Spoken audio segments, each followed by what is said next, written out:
Inilah channel Uco Stiker Wawancara. Assalamualaikum warahmatullahi wabarakatuh. Sahabat-sahabat dimana saja berada, saya bersama Bapak Dahman Sirait, anggota DPRD Kota Tanjung Balai. Kita akan menanyakan isu-isu terkini. Oke sahabat-sahabat, mari kita bincang-bincang.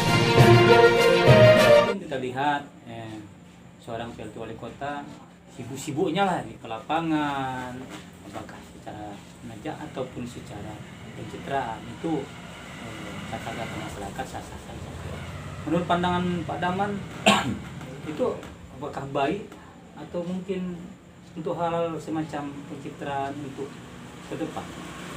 Ya, kalau saya menilai, saya dalam posisi lembaga DPRD ya, melekat pada diri saya anggota DPRD. Kalau saya menilai secara objektif saja, kalau memang urusan yang dilaksanakan oleh Bapak PLT Wali Kota tersebut, saudara waris, ya sifatnya untuk perbaikan pelayanan serta kesejahteraan masyarakat, saya sangat mendukung. Tapi kalau memang yang dilakukan Bapak PLT Wali Kota tersebut hal yang bersifat sia-sia, yaitu bisa-bisa saja menjadi penilaian bagi kita masing-masing. Nah, kalau memang beliau saat ini gencar-gencarnya turun ke lapangan, yaitu menurut saya sah-sah saja dalam rangka untuk melakukan, ya kita katakan semacam orientasi, kenalan terhadap situasi dan kondisi yang ada di pemerintahan daerah Kota Tanjung Balai saat ini. Ya wajar, beliau baru menjabat sebagai PLT Wali Kota yang mempunyai kewenangan untuk melaksanakan urusan yang Wali Kota nonaktif.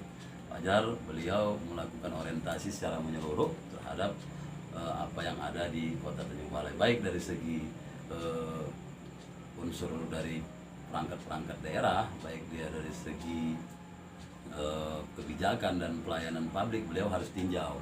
Jadi beliau bisa mengetahui, mudah-mudahan harapan kita dengan beliau turun, beliau bisa menginventarisir apa saja yang menjadi persoalan untuk beliau dapat mencari solusi serta dapat menetapkan kebijakan yang akan diambil beliau di kemudian hari.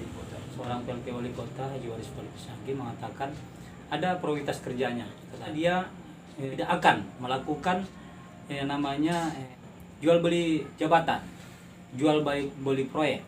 Menurut Pak Dahman sebagai seorang tupoksi pengawasan, apakah itu bisa direalitasikan ke depan? Karena kita tahu waris spiritual juga manusia biasa.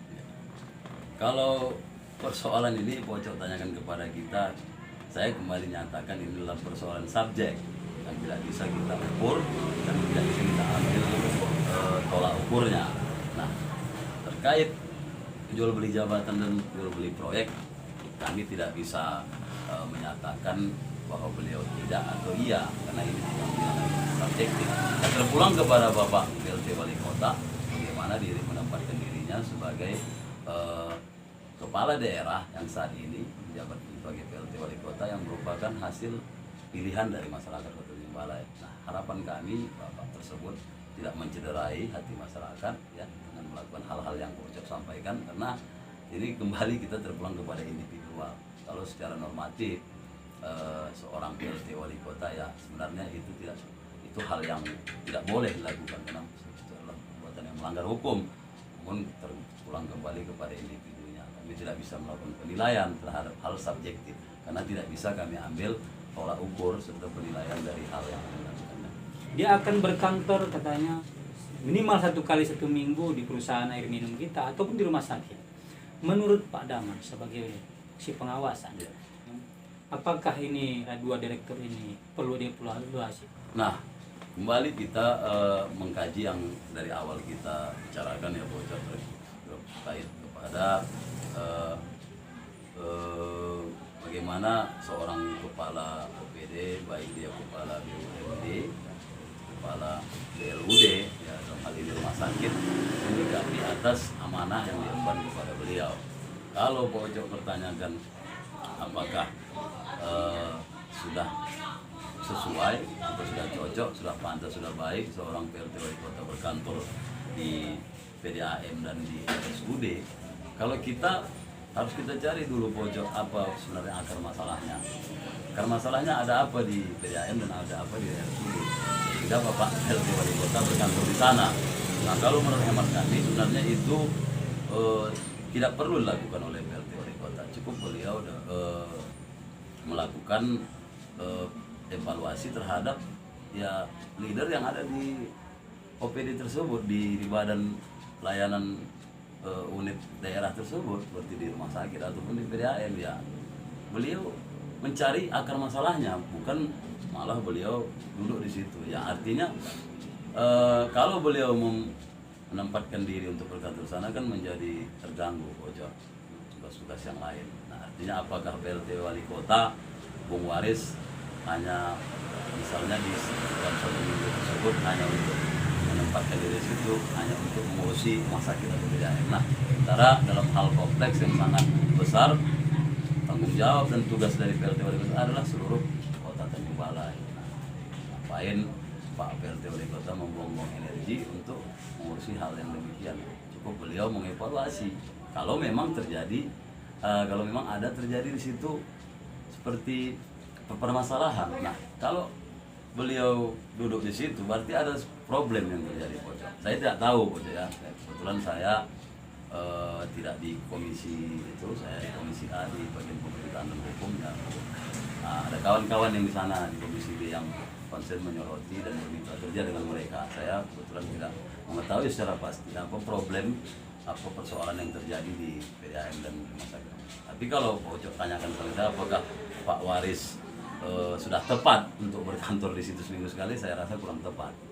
Nah, setingkat wali kota hanya untuk mengurusi PDAM. Nah, mudah kalau memang beliau bertempat di situ, untuk apa ada di angkat direktur seperti di rumah sakit dan PDAM. Kata seorang PT Wali Kota, orang sehat masuk ke rumah sakit bisa menjadi sakit, apa yang sakit.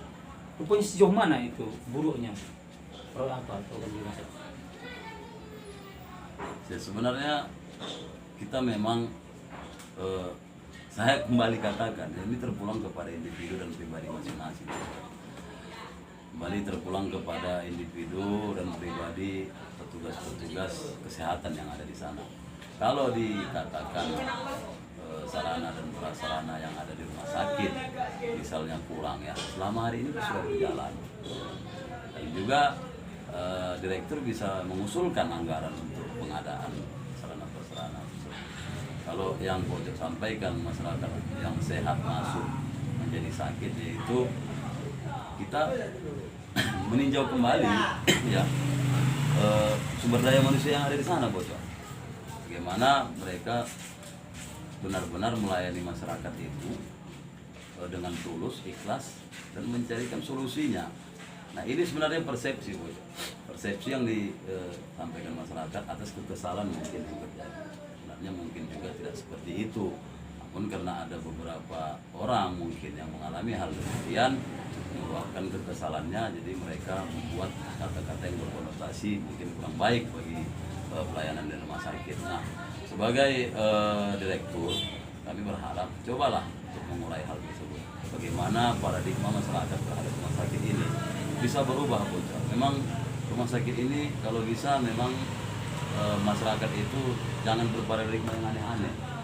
Karena miris juga kita pojok, rumah sakit itu kan tempatnya orang datang berobat agar sembuh gitu. Tapi konotasi dari pernyataan masyarakat ya pojok juga mendengar, saya juga mendengar kalau kita masuk ke rumah sakit malah jadi sakit. Nah di sinilah kita perlu mencari akar dari masalah ini, apa sebenarnya yang terjadi. Kalau saya rasa sarana prasarana ya memadai pojok, namun ya memang SDM ini yang mungkin menjadi motor penggerak dari suatu pelayanan pojok. Nah, kalau kita melaksanakan pelayanan itu kurang ikhlas, kurang baik, nah wajar-wajar saja masyarakat menyatakan atau menganggap di rumah sakit itu kurang baik.